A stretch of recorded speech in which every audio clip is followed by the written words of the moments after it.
Wuben has sent over a nice little care package to the channel so that I can share this particular product with you guys. It's technically two products, the Wuben E7 and commonly sold in pairs with the Wuben P1 headband. Inside the Wuben E7 box, you're going to find the manual, a USB A to C charging cable, a lanyard or a wrist strap, the Wuben E7 light itself, and it comes with a couple of spare O-rings. Taking a look at the light itself, you can see it is very tiny. It's about the size of my thumb. It is made of an aluminum alloy body. There is a clip on the back. It also has a magnetic base. Looking at the front, you can see the dual LEDs. The USB-C charging port is located underneath this rubber door. And you can also see that the entire flashlight operates with one button. You can also see Wuben has cleverly put these little raised spots around the button so you're not going to accidentally turn it on or off. The flashlight uses a standard 18350 rechargeable lithium cell, and when the light is charging, there is a red LED on that button, and when it is fully charged, that LED turns blue. Not only is this a charging indicator, it's also a battery level indicator as well. So because of that one button, it makes operation extremely simple. Pressing that button one time will turn the flashlight on. It does remember the last mode the light was used in. It's currently on low mode. Pressing that button and holding it down will cycle you through those modes.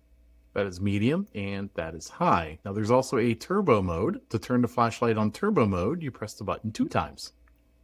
And that is turbo mode. It's extremely bright and I'm feeling a lot of heat on my hand. We'll demonstrate that here in a little bit. If you press the button 3 times on top, it'll go into strobe mode.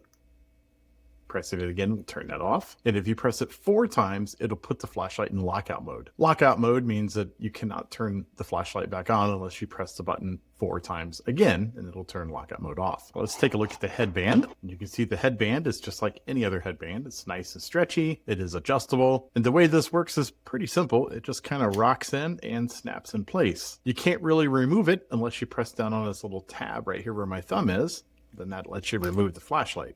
So that works pretty well. Also, when you do have that attached to the headband, it's rotatable. That way you can position it as needed, and you can hear it's got clicks on each rotation. Those clicks are going to keep it in place. It's very firm. That way it doesn't roll down on you as you're using this on your head trying to work on something at night, or maybe you're using this as a hunting light. So overall, it feels like a pretty nice setup, but the question in everybody's mind is, well, how well does it work? And we're going to find out. I'm in my backyard, and it is relatively dark out. I'm going to go ahead and turn the flashlight on high. It is spotting out a little bit, but it definitely has a little bit of a flood. So if you wanted to work on something, you definitely could. Let's go ahead and turn it on turbo mode. And that made a world of difference. It's probably a little too bright for a headlight, but if you needed something really bright and you were out in the field, it would definitely do it for you. Now with the light still strapped to my forehead, it is on high now, not turbo, and there is plenty of light to be able to work on just about anything.